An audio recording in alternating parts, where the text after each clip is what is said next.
Praise the lord. ಈ ಚಾನಲ್ಗೆ subscribe ಆಗಿರುವಂತ ಎಲ್ಲರನ್ನ ಕ್ರಿಸ್ತೇಸುವಿನ ನಾಮದಲ್ಲಿ ನಾನು ನಿಮಗೆ ವಂದನೆಗಳನ್ನ ನಾನು ತಿಳಿಸ್ತಾ ಇದ್ದೇನೆ. ಇನ್ನು ಯಾರೆಲ್ಲ ಸಬ್ಸ್ಕ್ರೈಬ್ ಮಾಡಿಲ್ವೋ ಅವರೆಲ್ಲರೂ ಕೆಳಗಡೆ ಕಾಣಿಸ್ತಾ ಇರುವಂತ ಬೆಲ್ ಐಕನ್ನ ಪ್ರೆಸ್ ಮಾಡಿ ಸಬ್ಸ್ಕ್ರೈಬ್ ಮಾಡ್ರಿ. ಅಂಡ್ ಈ ವಿಡಿಯೋ ನಿಮ್ಗೆ ಇಷ್ಟ ಆದ್ರೆ ನೀವು ಲೈಕ್ ಮಾಡ್ರಿ, ಅನೇಕರಿಗೆ ನೀವು ಈ ಒಂದು ವಿಡಿಯೋನ ಶೇರ್ ಮಾಡ್ರಿ. ಏನಾದ್ರೂ ನಿಮ್ಗೆ ಪ್ರಾರ್ಥನಾ ಮನವಿಗಳಿದ್ದರೆ ಕಮೆಂಟ್ ಬಾಕ್ಸ್ ಅಲ್ಲಿ ನೀವು ಕಮೆಂಟ್ ಮಾಡಬೇಕಾಗಿ ನಾನು ನಿಮ್ಮಲ್ಲಿ ಕೇಳ್ಕೊಳ್ತೇನೆ. ಈ ದಿನ ನಾವು ಅವಳು ಸೈತಾನನ ಮಾತಿಗೆ ಹೇಗೆ ಸೋತು ಹೋದಳು, ಅವಳು ಯಾವ ರೀತಿ ಸೈತಾನನ ಉರುಳಿಗೆ ಬಿದ್ದಳು ಎಂಬುದಾಗಿ ಇಲ್ಲಿ ನಾವು ನೋಡೋಣ. ನೋಡ್ರಿ, ದುಷ್ಟನು ಸೈತಾನನು ಸರ್ಪದ ರೀತಿಯಾಗಿ ಬಂದು ಅವಳನ್ನ ವಂಚಿಸುವುದನ್ನ ನಾವಿಲ್ಲಿ ನೋಡ್ತಾ ಇದ್ದೇವೆ.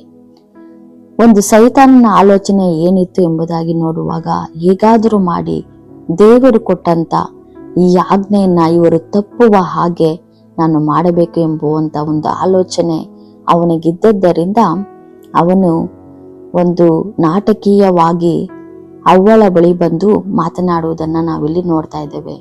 ನೋಡ್ರಿ, ಅವನ ನಯವಾದ ಮಾತುಗಳು, ಅವನ ನಾಟಕೀಯವಾದ ಮಾತುಗಳಿಂದ ಅವಳು ಮೋಸ ಹೋಗುವುದನ್ನ ನಾವಿಲ್ಲಿ ನೋಡ್ತಾ ಇದ್ದೇವೆ. ಆದಿಕಾಂಡ 3ನೇ ಅಧ್ಯಾಯ 1ನೇ ವಚನದಲ್ಲಿ ನಾವು ನೋಡೋದಾದ್ರೆ, ಅವನು ಅವಳ ಬಳಿ ತುಂಬಾನೇ ವಿಧೇಯತ್ವವಾಗಿ ಮಾತನಾಡುವುದನ್ನ, ಗೌರವವಾಗಿ ಬಂದು ಮಾತನಾಡುವುದನ್ನ ನಾವಿಲ್ಲಿ ನೋಡ್ತಾ ಇದ್ದೇವೆ. ಏನವ್ವಾ, ನೋಡ್ರಿ, ನಾವು ನೋಡೋದಾದ್ರೆ ಏನವ್ವಾ ಎಂಬುದಾಗಿ ಗೌರವವಾಗಿ ಮಾತನಾಡುವುದನ್ನ ನಾವು ನೋಡ್ತಾ ಇದ್ದೇವೆ. ತೋಟದಲ್ಲಿರುವ ಯಾವ ಮರದ ಹಣ್ಣನ್ನು ನೀವು ತಿನ್ನಬಾರದೆಂದು ದೇವರು ಅಪ್ಪಣೆ ಕೊಟ್ಟಿರುವುದು ನಿಜವೋ? ಮೊದಲೇ ಸೈತಾನನಿಗೆ ಗೊತ್ತಿತ್ತು ದೇವರು ಅಪ್ಪಣೆ ಕೊಟ್ಟಿದ್ದಾನೆಂಬುದಾಗಿ. ಆದರೂ ಸಹನು ಅವಳ ಬಳಿ ಬಂದು ಕುಯುಕ್ತಿಯಿಂದ ಅವಳ ಬಳಿ ಅವನು ಮಾತನಾಡುವುದನ್ನ ನಾವು ನೋಡ್ತಾ ಇದ್ದೇವೆ. ಈ ಒಂದು ಪ್ರಶ್ನೆಗೆ ಅವಳು ಸಹ ಉತ್ತರ ಕೊಡುವುದನ್ನ ನಾವಿಲ್ಲಿ ನೋಡ್ತಾ ಇದ್ದೇವೆ. ತೋಟದಲ್ಲಿರುವ ಮರಗಳ ಹಣ್ಣುಗಳನ್ನು ನಾವು ತಿನ್ನಬಹುದು, ಆದರೆ ತೋಟದ ಮಧ್ಯದಲ್ಲಿರುವ ಈ ಮರದ ಫಲದ ವಿಷಯವಾಗಿ ಇದನ್ನು ತಿನ್ನಲು ಕೂಡದು, ಮುಟ್ಟಲು ಕೂಡದು, ತಿಂದರೆ ಸಾಯುವಿರಿ ಎಂದು ದೇವರು ಹೇಳಿದ್ದಾನೆ ಅಂದಳು. ಅಂದ್ರೆ ಇಲ್ಲಿ ಅವಳು ಮಾಡಿದಂತ ಒಂದು ತಪ್ಪು ಏನು ಎಂಬುದಾಗಿ ನೋಡುವಾಗ, ವಂಚಿಸ್ತಾ ಇದ್ದಂತ ಈ ಸರ್ಪಕ್ಕೆ ಉತ್ತರವಾಗಿ ಅವಳು ಎಲ್ಲವನ್ನು ಡೀಟೇಲ್ ಆಗಿ ಅಲ್ಲಿ ಹೇಳ್ತಾ ಇದ್ದಾಳೆ. ಈ ಮರದ ಫಲವನ್ನ ನಾವು ಮುಟ್ಟಬಾರದು, ತಿನ್ನಬಾರದು, ತಿಂದ್ರೆ ನಾವು ಸಾಯುತ್ತೇವೆ ಎಂಬುದಾಗಿ ದೇವರು ಹೇಳಿದ್ದಾರೆ ಎಂಬುದಾಗಿ ಹೇಳುವುದನ್ನ ನಾವಿಲ್ಲಿ ನೋಡ್ತಾ ಇದ್ದೇವೆ. ಅಂದ್ರೆ ಅವಳ ಸಂಭಾಷಣೆ, ಮೊದಲನೇದಾಗಿ ನಾವು ನೋಡೋದಾದ್ರೆ, ಸರ್ಪದ ಬಳಿ ಅವಳು ಸಂಭಾಷಣೆ ಮಾಡಬಾರದಾಗಿತ್ತು. ಅಲ್ಲಿ ಸಂಭಾಷಣೆ ಮಾಡುವಂತ ಸಮಯದಲ್ಲಿ ಆದಾಮನು ಅಲ್ಲಿ ಇರುವುದನ್ನ ಈ ವಾಕ್ಯದಲ್ಲಿ ನಾವು ನೋಡೋದಿಲ್ಲ. ಅಂದ್ರೆ ಅವಳು ಆದಾಮನನ್ನ ಬಿಟ್ಟು ಒಬ್ಬಳೇ ಈ ಒಂದು ಮರದ ಹತ್ತಿರ ಬಂದಿರೋದನ್ನ ನಾವಿಲ್ಲಿ ನೋಡ್ತಾ ಇದ್ದೇವೆ. ಮರದ ಹತ್ರ ಅವಳು ಏನಕ್ಕೆ ಬಂದಳು? ಅವಳು ದಿನಾಲೂ ಆ ಒಂದು ಮರವನ್ನ ನೋಡಿರಬಹುದು, ಮರದ ಹಣ್ಣುಗಳನ್ನ ನೋಡುತ್ತಾನೆ ಇರಬಹುದು. ಅಂದ್ರೆ ಅವಳ ಮನಸ್ಸಿನಲ್ಲಿ ಇದು ಎಷ್ಟು ಚೆನ್ನಾಗಿದೆಯಲ್ಲ, ಉತ್ತಮವಾಗಿದೆಯಲ್ಲ, ಆದ್ರೂ ದೇವರು ಯಾಕೆ ಹೇಳಿದ್ರು ಇದನ್ನ ತಿನ್ನಬಾರದು ಎಂಬುವಂತ ಪ್ರಶ್ನೆಗಳು ಮೂಡಿರಬಹುದು.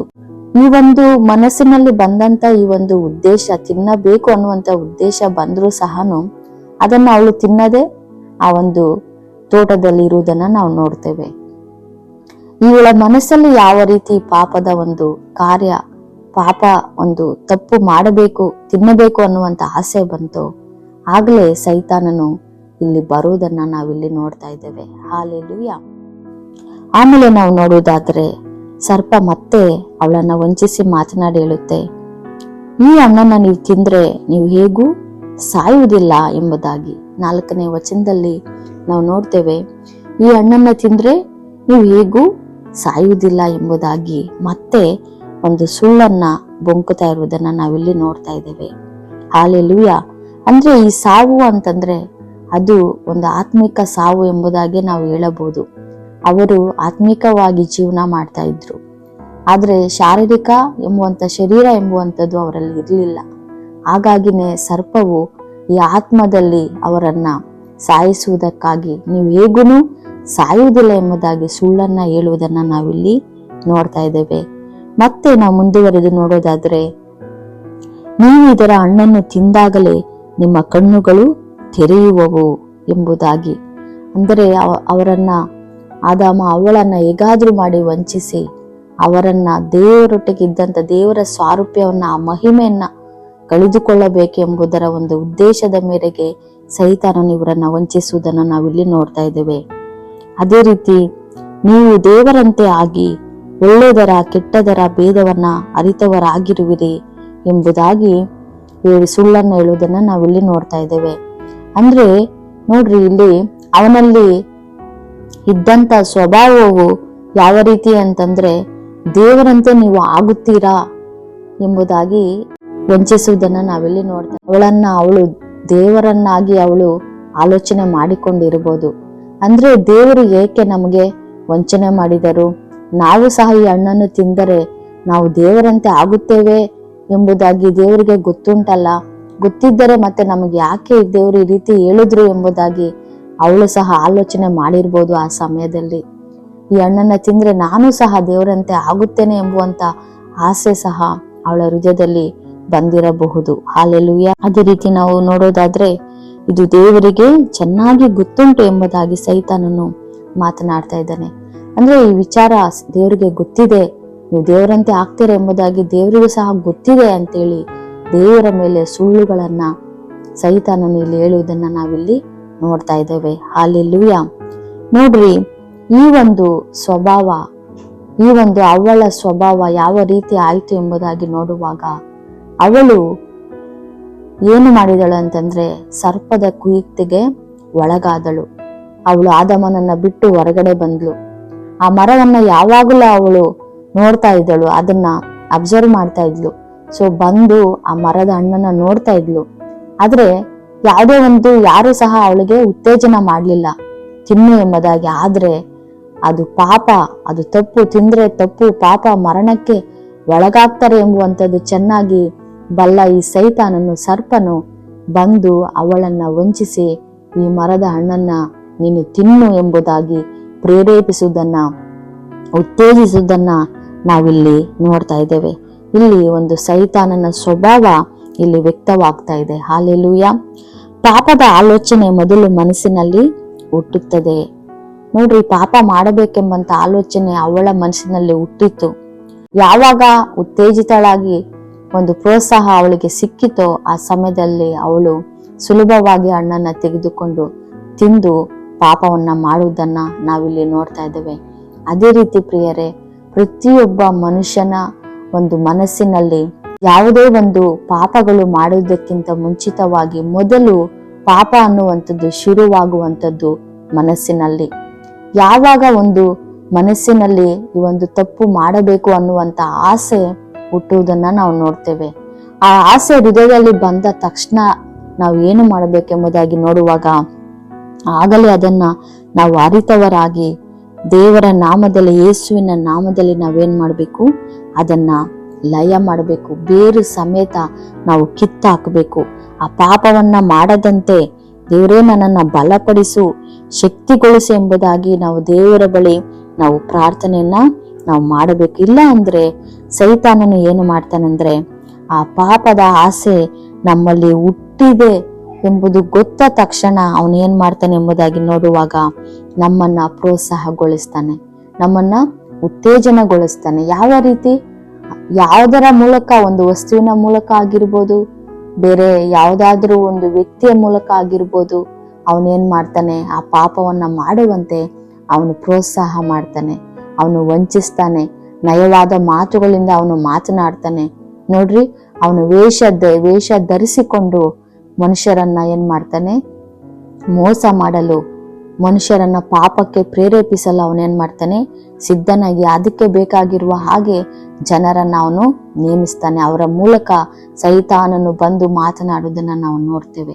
ಆದ್ರೆ ನಾವು ಯಾವಾಗ ಯಾವುದೋ ಒಂದು ವಿಚಾರ ಇದು ತಪ್ಪು, ಪಾಪ ಎಂಬುದಾಗಿ ನಮಗೆ ಅನಿಸುತ್ತದೋ ಆ ಕ್ಷಣವೇ ನಾವು ದೇವರ ಬಳಿ ತಂದು, ದೇವರೇ ಇದು ತಪ್ಪು, ಇದು ಪಾಪ, ಇದನ್ನ ಬಿಡಲು, ಇದನ್ನ ನನ್ನ ಒಂದು ಹೃದಯದಿಂದ ಬೇರು ಸಮೇತ ಕಿತ್ತು ಹಾಕಲು ನನಗೆ ಸಹಾಯ ಮಾಡ್ರಿ ಎಂಬುದಾಗಿ ನಾವು ಪ್ರಾರ್ಥನೆ ಮಾಡಬೇಕು. ಹಾಲೆಲೂಯ. ಅದೇ ರೀತಿ ಇಲ್ಲಿ ಅವಳು ಸಹ ಏನ್ ಮಾಡಿದ್ಲು, ಪ್ರೇರೇಪಿಸಲ್ಪಟ್ಟವಳ, ಸೈತಾನನಿಂದ ಉತ್ತೇಜಿತಳಾಗಿ ಸೈತಾನನ ಸುಳ್ಳನ್ನ ನಂಬುವುದನ್ನ ನಾವಿಲ್ಲಿ ನೋಡ್ತಾ ಇದ್ದೇವೆ. ಹಾಲೆಲೂಯಾ. ಅಂದ್ರೆ ಅವರಿಗೆ ಸಾವಿರ್ಲಿಲ್ಲ, ಅವರಿಗೆ ಸಾವು ಅನ್ನುವಂಥದ್ದು ಇರಲಿಲ್ಲ. ಯಾಕಂದ್ರೆ ಜೀವ ವೃಕ್ಷದ ಹಣ್ಣನ್ನ ತಿನ್ನುವವರಿಗೆ ಸಾವು ಅನ್ನುವುದು ಇರುವುದಿಲ್ಲ. ನಾವು ಆದಿಕಾಂಡ 3ನೇ ಅಧ್ಯಾಯ 22ನೇ ವಚನದಲ್ಲಿ ನಾವು ನೋಡೋದಾದ್ರೆ, ಅವರು ಶಾಶ್ವತವಾಗಿ ಬದುಕುತ್ತಾರೆ. ಹಾಲೆಲೂಯಾ. ಜೀವದಾಯಕದ ವೃಕ್ಷದ ಫಲವನ್ನ ತಿನ್ನೋರು ಶಾಶ್ವತವಾಗಿ ಬದುಕುತ್ತಾರೆ ಎಂಬುದಾಗಿ ಆ ವಾಕ್ಯದಲ್ಲಿ ನಾವು ನೋಡ್ತೇವೆ.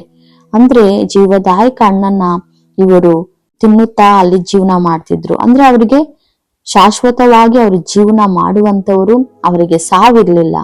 ಆದ್ರೆ ಯಾವಾಗ ಈ ಕೆಟ್ಟದ್ದರ ಒಳ್ಳೆದರ ಹಣ್ಣನ್ನ ಅವರು ತಿನ್ನುತ್ತಾರೋ ಆಗಲೇ ಅವರಿಗೆ ಸಾವು ಅನ್ನುವಂಥದ್ದು ಬಂತು. ಅವರ ಆತ್ಮಿಕ ಶರೀರ ಹೋಗಿ ಈ ಲೋಕಾನುಸಾರವಾದಂತ ಶರೀರ ಅಲ್ಲಿ ಅವರಿಗೆ ಬರುವುದನ್ನ ನಾವಿಲ್ಲಿ ನೋಡ್ತಾ ಇದ್ದೇವೆ. ಅದರ ನಿಮಿತ್ತವೇ ಅವರು ತಾವು ಬೆತ್ತಲೆ ಆಗಿದ್ದೇವೆ ಎಂಬುದನ್ನ ನೋಡಿ ಅವರೇನ್ ಮಾಡ್ತಾರೆ, ಅಲ್ಲಿರುವಂತ ತೋಟದ ಎಲೆಗಳನ್ನ ತೆಗೆದುಕೊಂಡು ಕಟ್ಟಿಕೊಳ್ಳುವುದನ್ನ ನಾವಿಲ್ಲಿ ನೋಡ್ತಾ ಇದ್ದೇವೆ. ಹಾಲೆಲೂಯಾ.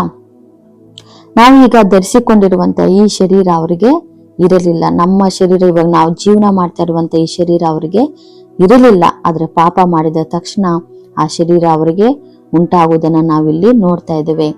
ಪ್ರಕಟಣೆ 2ನೇ ಅಧ್ಯಾಯ 7ನೇ ವಚನದಲ್ಲಿ ನಾವು ನೋಡೋದಾದ್ರೆ, ಯಾವನು ಜಯ ಹೊಂದುತ್ತಾನೋ ಅವನಿಗೆ ದೇವರ ಪರದೇಸಿನಲ್ಲಿರುವ ಜೀವದಾಯಕ ವೃಕ್ಷದ ಹಣ್ಣನ್ನು ತಿನ್ನುವುದಕ್ಕೆ ಕೊಡುವನು. ನೋಡ್ರಿ, ಇದು ದೇವರ ಪರದೇಸಿನಲ್ಲಿರುವಂತ ಜೀವದಾಯಕ ವೃಕ್ಷ. ಅಂದ್ರೆ ಅದರಲ್ಲಿ ಜೀವ ಇದೆ. ಆ ಜೀವದಾಯಕದ ಹಣ್ಣನ್ನ ತಿನ್ನುವಾಗ ಅವನಿಗೆ ಮರಣ ಇರೋದಿಲ್ಲ. ಪ್ರಕಟಣೆ 22:14 ನಾವು ನೋಡ್ತೇವೆ, ಜೀವ ವೃಕ್ಷದ ಹಕ್ಕು ಇರುವುದು ಎಂಬುದಾಗಿ. ಹಾಲೆಲೂಯಾ. ಮತ್ತೆ ನಾವು ಪ್ರಕಟಣೆ 22:19 ನಾವು ನೋಡ್ತೇವೆ, ಜೀವ ವೃಕ್ಷದಲ್ಲಿಯೂ ಅವನಿಗಿರುವ ಪಾಲನ್ನು ದೇವರು ತೆಗೆದು ಬಿಡುವನು ಎಂಬುದಾಗಿ. ಹಾಲೆಲೂಯಾ. ನೋಡ್ರಿ, ಈ ಜೀವ ವೃಕ್ಷ ಅನ್ನುವಂಥದ್ದು ತಿನ್ನುವಾಗ, ನಾವು ಇದರಲ್ಲಿರುವಂತ ಫಲಗಳನ್ನ ನಾವು ತಿನ್ನುವಾಗ ನಾವು ಸಾಯುವುದಿಲ್ಲ, ಶಾಶ್ವತವಾಗಿ ಬದುಕುತ್ತೇವೆ. ಈ ವೃಕ್ಷ ಎಲ್ಲಿದೆ? ಪರದೇಸಿನಲ್ಲಿದೆ, ಅಂದರೆ ಪರಲೋಕದಲ್ಲಿದೆ. ನಾವು ಸಹ ಈ ಲೋಕದ ಯಾತ್ರೆಯನ್ನ ನಾವು ಮುಗಿಸಿದ ನಂತರ ನಿತ್ಯ ಜೀವಕ್ಕೆ ಹೋಗುವಾಗ ದೇವರು ಸಹ ನಮಗೆ ಈ ಪರದೇಸಿನಲ್ಲಿರುವ ಜೀವದಾಯಕ ವೃಕ್ಷದ ಹಣ್ಣನ್ನ, ಫಲಗಳನ್ನ ನಮಗೆ ಆತನು ಕೊಡುವಾತನಾಗಿದ್ದಾನೆ. ಅದಕ್ಕೇನೆ ದೇವರು ಹೇಳುವಂಥದ್ದು, ಪರಲೋಕಕ್ಕೆ ಅಂತ್ಯವೇ ಇಲ್ಲ, ಅದೇ ರೀತಿ ನರಕಕ್ಕೂ ಸಹ ಅಂತ್ಯವೇ ಇಲ್ಲ ಎಂಬುದಾಗಿ. ಹಾಲೆಲೂಯಾ. ನೋಡ್ರಿ, ನಾವು ಮುಂದುವರೆದು ನೋಡೋದಾದ್ರೆ, ಪಾಪ ಮಾಡಿದಾಗ ಏನಾಯ್ತು? ಇವರು ಯಾವಾಗ ತಪ್ಪು ಮಾಡಿದರೋ, ಪಾಪ ಮಾಡಿದರೋ ಆಗ ಏನಾಯ್ತು ಎಂಬುದಾಗಿ ನೋಡುವಾಗ ಅವರಲ್ಲಿ ಭಯ ಬಂತು. ಪಾಪದ ಸ್ವಭಾವಗಳು ಯಾವುದು ಗೊತ್ತಾ? ಭಯ. ಅದು ಏನ್ ಮಾಡುತ್ತೆ ಅಂದ್ರೆ ಹೃದಯವನ್ನ, ಪ್ರತಿ ಮನುಷ್ಯರ ಹೃದಯವನ್ನ ಅದೇನ್ ಮಾಡುತ್ತೆ? ಚುಚ್ಚುತ್ತದೆ. ಅವರು ಮಾಡಿರುವ ಕ್ರಿಯೆಗಳ ನಿಮಿತ್ತ ಆ ಪಾಪ ಅವರನ್ನ ಸುಮ್ಮನೆ ಬಿಡೋದಿಲ್ಲ. ಜನರು ಆ ಕ್ಷಣಕ್ಕೆ ಪಾಪದ ಸುಖಗಳಿಗೆ ಒಳಗಾಗುವುದಕ್ಕೋಸ್ಕರ ಆಸೆಗಳಿಂದ ಒಳಪಟ್ಟು ಅದನ್ನು ಅನುಭವಿಸಲು ಏನ್ ಮಾಡ್ತಾರೆ? ಮುಂದೆ ಹೋಗ್ತಾರೆ. ಆದ್ರೆ ಅನುಭವಿಸಿದ ಆದ್ಮೇಲೆ, ಆ ಸುಖದ ಭೋಗಗಳನ್ನ ಅನುಭವಿಸಿದ ಆದ ಮೇಲೆ, ಆ ಪಾಪದ ಭೋಗಗಳನ್ನ ಅನುಭವಿಸಿದ ಮೇಲೆ ಅವರಲ್ಲಿ ಒಂದು ಮನಸ್ಸು ಬರುತ್ತೆ. ಅದು ಯಾವ ಮನಸ್ಸು ಗೊತ್ತಾ? ಭಯದ ಮನಸ್ಸು, ಚುಚ್ಚುವ ಮನಸ್ಸು. ನೀನು ಪಾಪಿ, ನೀನು ತಪ್ಪನ್ನು ಮಾಡಿದ್ಯಾ, ನೀನು ತಪ್ಪಿತಸ್ಥನು ಎಂಬುವಂತ ಪಾಪದ ಸ್ವಭಾವ, ಎದುರಿಸುವ ಒಂದು ಸ್ವಭಾವ ಅವರಲ್ಲಿ ಬರೋದನ್ನ ನಾವು ನೋಡ್ತೇವೆ. ಇಲ್ಲಿ ಸಹನು ಆದಾಮ ಅವ್ವಳಿಗೆ ಏನು ಬಂತು? ಭಯ ಬಂತು. ಅವರು ಪಾಪವನ್ನು ಮರೆ ಮಾಡಲು ನೋಡಿದರು ಅಲ್ವಾ? ಅವರು ಪಾಪವನ್ನ ಮರೆ ಮಾಡಲು ನೋಡ್ತಾರೆ. ಅವರು ಪಾಪವನ್ನ ದೇವರ ಹತ್ರ ಒಪ್ಪಿಕೊಳ್ಳದೆ ಅವ್ರೇನ್ ಮಾಡ್ತಾರೆ? ಮರಗಳ ಹಿಂದೆ ಹೋಗಿ ಅವ್ರೇನ್ ಮಾಡ್ತಾರೆ? ಬಚ್ಚಿಟ್ಟುಕೊಳ್ಳುವುದನ್ನ ನಾವು ನೋಡ್ತೇವೆ. ದೇವರ ಮುಖವನ್ನ ನೋಡಲು ಅವರು ಬಯಸಲಿಲ್ಲ. ಪ್ರಿಯರೇ, ಈ ಲೋಕದ ಪಾಪಗಳು, ಒಂದು ವೇಳೆ ತಪ್ಪುಗಳು ನೀವು ಮಾಡೋದಾದ್ರೆ ಆ ಒಂದು ಸಮಯದಲ್ಲಿ ಏನಾಗುತ್ತೆ ಎಂಬುದಾಗಿ ನೋಡುವಾಗ ದೇವರ ಪ್ರಸನ್ನತೆಯನ್ನ ಬಯಸುವುದಕ್ಕೆ ಇಷ್ಟ ಆಗೋದಿಲ್ಲ. ದೇವರ ಮುಂದೆ ಪ್ರಾರ್ಥನೆ ಮಾಡಲು ಇಷ್ಟ ಆಗೋದಿಲ್ಲ. ವಾಕ್ಯ ಓದಲು ಇಷ್ಟ ಆಗೋದಿಲ್ಲ. ದೇವರ ಪ್ರಸನ್ನತೆಯನ್ನ ಬಯಸಲು ಇಷ್ಟ ಆಗೋದಿಲ್ಲ. ದೇವರ ಸಭೆಗೆ ಹೋಗಲು ಇಷ್ಟ ಆಗೋದಿಲ್ಲ. ದೇವರೊಟ್ಟಿಗೆ ಅನ್ಯೋನ್ಯತೆಯಲ್ಲಿ ಇರುವವರ ಸಂಗಡ ಮಾತನಾಡುವುದಕ್ಕೆ ಇಷ್ಟ ಆಗೋದಿಲ್ಲ. ಆದಷ್ಟು ನಾವು ಏನ್ ಮಾಡ್ತೇವೆ ಅಂತ ನೋಡುವಾಗ, ಯಾರೆಲ್ಲ ನಮಗೆ ಒಂದು ದೇವರ ಒಂದು ಚಿತ್ತಾನುಸಾರ ನಡೆಯಲು ನಮ್ಮನ್ನ ಬೋಧನೆ ಮಾಡ್ತಾರೋ ಅಂತವರ ಸಂಘವನ್ನ, ಅಂತವರ ಸಹವಾಸವನ್ನ ನಾವು ಬಿಡಿಸಿಕೊಳ್ಳಲು ಪ್ರಯತ್ನ ಮಾಡ್ತೇವೆ. ಆ ಜನರು ನಮಗೆ ಕಾಣಿಸಿದರೆ ಸಾಕು, ಅವರಿಂದ ತಪ್ಪಿಸಿಕೊಂಡು ಓಡಿ ಹೋಗಲು ಪ್ರಯತ್ನ ಮಾಡ್ತೇವೆ. ಯಾಕೆ ಎಂಬುದಾಗಿ ನೋಡುವಾಗ ಅದು ಪಾಪದ ಸ್ವಭಾವ. ಆ ಪಾಪ ಏನ್ ಮಾಡುತ್ತೆ ಅಂತಂದ್ರೆ ನಮ್ಮನ್ನ ದೇವರ ಬಳಿ ಹೋಗಲು ಬಿಡುವುದಿಲ್ಲ. ಹಲ್ಲೆಲೂಯ. ನೋಡ್ರಿ, ಇಲ್ಲಿ ಸಹನು ಆದಾಮ ಅವ್ವಳು ದೇವರ ಬಳಿ ಹೋಗದೆ ಅವ್ರೇನ್ ಮಾಡ್ತಿದ್ದಾರೆ, ಒಂದು ಮರದ ಹಿಂದೆ ಹೋಗಿ ಅವರು ಬಚ್ಚಿಟ್ಟುಕೊಳ್ಳೋದನ್ನ ನಾವಿಲ್ಲಿ ನೋಡ್ತಾ ಇದ್ದೇವೆ. ದೇವರು ಆದಾಮನನ್ನ ಕೇಳ್ತಾನೆ, ನೀನು ಬೆತ್ತಲೆಯಾಗಿದ್ದಿ ಎಂದು ನಿನಗೆ ತಿಳಿಸಿದವರು ಯಾರು? ತಿನ್ನಬಾರದೆಂದು ನಾನು ನಿನಗೆ ಆಜ್ಞಾಪಿಸಿದ ಮರದ ಹಣ್ಣನ್ನು ತಿಂದಿಯಾ ಎಂದು ಕೇಳಲು ಆ ಮನುಷ್ಯನು, ನನ್ನ ಜೊತೆಯಲ್ಲಿರುವುದಕ್ಕೆ ನೀನು ಕೊಟ್ಟ ಸ್ತ್ರೀಯು ಆ ಮರದ ಹಣ್ಣನ್ನು ನನಗೆ ಕೊಟ್ಟಳು. ಹಲ್ಲೆಲೂಯ. ನೋಡ್ರಿ, ಇಲ್ಲಿ ಅವನು ಯಾರ ಮೇಲೆ ದೂರ್ತಾ ಇದ್ದಾನೆ? ತನ್ನ ಹೆಂಡತಿಯ ಮೇಲೆ ದೂರನ್ನ ಹೇಳ್ತಾ ಇದ್ದಾನೆ, ಮತ್ತೆ ದೇವರ ಮೇಲೆ ದೂರನ್ನ ಹೇಳ್ತಾ ಇದ್ದಾನೆ. ನೀನು ಕೊಟ್ಟಿದ್ಯಲ್ಲ, ನೀನು ಕೊಟ್ಟಿರುವಂತ ಈ ಸ್ತ್ರೀಯು ಆ ಮರದ ಹಣ್ಣನ್ನ ನನಗೆ ಕೊಟ್ಟಳು ಎಂಬುದಾಗಿ ಆದಾಮನು ಆ ಸ್ತ್ರೀಯ ಕುರಿತಾಗಿ ಹೇಳುವುದನ್ನ ನಾವಿಲ್ಲಿ ನೋಡ್ತಾ ಇದ್ದೇವೆ. ಅದೇ ರೀತಿನೇ ಸ್ತ್ರೀಯು ಸಹನು ನನ್ನನ್ನ ಸರ್ಪ ವಂಚಿಸಿತು ಎಂಬುದಾಗಿ ಅವಳು ಸಹ ಸರ್ಪದ ಮೇಲೆ ಹೇಳ್ತಾ ಇದ್ದಾಳೆ. ಕೊನೆಯದಾಗಿ ನಾವು ನೋಡುವಾಗ ಈ ಪಾಪದ ನಿಮಿತ್ತ ಅಲ್ಲಿ ಏನು ಬಂತು? ಅವರಿಗೆ ಶಾಪ ಬರುವುದನ್ನ ನಾವು ನೋಡ್ತಾ ಇದ್ದೇವೆ. ಹಲ್ಲೆಲೂಯ. ಮೊದಲನೇದಾಗಿ ನಾವು ನೋಡೋದಾದ್ರೆ ದೇವರ ಆಜ್ಞೆಗಳಿಗೆ ಅವರು ಅವಿಧೇಯರಾದರು. ದೇವರ ಆಜ್ಞೆಗಳಿಗೆ ಮೊದಲನೇದಾಗಿ ಅವರೇನಾದ್ರು ಅವಿಧೇಯರಾದರು. ಅವಿಧೇಯತ್ವದಿಂದ ಅವರಲ್ಲಿ ಏನ್ ಬಂತು? ಪಾಪ ಬಂತು. ಈ ಪಾಪದ ನಿಮಿತ್ತ ಏನ್ ಬಂತು? ಅವರಿಗೆ ಶಾಪ ಬಂತು. ಶಾಪದ ನಿಮಿತ್ತ ಅವ್ರಿಗೆ ಏನ್ ಬಂತು? ಮರಣ ಬಂತು. ಶಾರೀರಿಕವಾದ ಮರಣ ಬಂತು. ಹಲ್ಲೆಲೂಯ. ಅದರಿಂದಲೇ ದೇವರು ಇವತ್ತು ನಾವು ಪಾಪದಿಂದ, ಶಾಪದಿಂದ ಮರಣ ಹೊಂದಿ ನರಕಕ್ಕೆ ಹೋಗಬಾರದು ಎಂದು ನಮ್ಮನ್ನ ತಪ್ಪಿಸಲು, ಬಿಡಿಸಲು ಈ ಲೋಕಕ್ಕೆ ದೇವರು ಬಂದನು. ಪ್ರಿಯರೇ, ಹಲ್ಲೆಲೂಯ. ಆತನನ್ನು ನಂಬುವ ಒಬ್ಬರಾದರೂ ನಾಶವಾಗಬಾರದೆಂದು ನಮ್ಮ ಪಾಪಗಳನ್ನ, ಶಾಪಗಳನ್ನ ಮುರಿಯಲು ಆ ಕಲ್ವಾರಿ ಶಿಲುಬೆಯಲ್ಲಿ ತನ್ನ ರಕ್ತವನ್ನ ನಮಗಾಗಿ ಕೊಟ್ಟು ನಮ್ಮನ್ನ ಈ ಪಾಪದ ಬಂಧನದಿಂದ ಬಿಡಿಸಿದ್ದಾನೆ. ಹಲ್ಲೆಲೂಯ. ರಕ್ತಧಾರೆ ಇಲ್ಲದೆ ಪಾಪ ಪರಿಹಾರ ಇಲ್ಲ. ಪ್ರಿಯರೇ, ಯೇಸು ಸ್ವಾಮಿ, ನಜರೇತಿನ ಯೇಸು ಸ್ವಾಮಿಯನ್ನ ನೀವು ನಿಜವಾದ ರಕ್ಷಕನು ಎಂಬುದಾಗಿ ನಂಬಿ ಆತನನ್ನ ಹಿಂಬಾಲಿಸುವುದಾದರೆ ನಿಮ್ಮ ತಪ್ಪುಗಳನ್ನ, ಪಾಪಗಳನ್ನ, ಒಂದು ವೇಳೆ ನೀವು ಪಾಪದ ಜೀವಿತದಲ್ಲಿ ಜೀವಿಸ್ತಾ ಇರ್ಬೋದು, ಆಲ್ರೆಡಿ ನೀವು ಪಾಪಗಳನ್ನ ಮಾಡಿ ಈ ಒಂದು ಪಾಪಕ್ಕೆ ನನಗೆ ಪ್ರಾಯಶ್ಚಿತ್ತ ಇಲ್ಲವಾ, ಇದರಿಂದ ನಾನು ಬಿಡುಗಡೆ ಬರಲು ಆಗ್ತಾ ಇಲ್ಲ ಎಂಬುದಾಗಿ ನೀವು ಆಲೋಚನೆ ಮಾಡ್ತಿರ್ಬೋದು. ಅನೇಕರು ಪಾಪದ ಬಂಧನಗಳಿಗೆ ಬಿದ್ದು ಅವರು ಹೊರಗಡೆ ಬರಲು ಆಗದೆ ಪರಿತಪಿಸುವಂತ ಪರಿಸ್ಥಿತಿಗಳನ್ನ ನಾವು ನೋಡ್ತೇವೆ. ಹಲ್ಲೆಲೂಯ. ನಜರೇತಿನ ಯೇಸು ಸ್ವಾಮಿಯ ಮೇಲೆ ನೀವು ನಂಬಿಕೆ ಇಡೋದಾದ್ರೆ ಆತನು ನಿಮ್ಮೆಲ್ಲ ತಪ್ಪು ಅಪರಾಧಗಳನ್ನ ಕ್ಷಮಿಸುವ ಆತನಾಗಿದ್ದಾನೆ.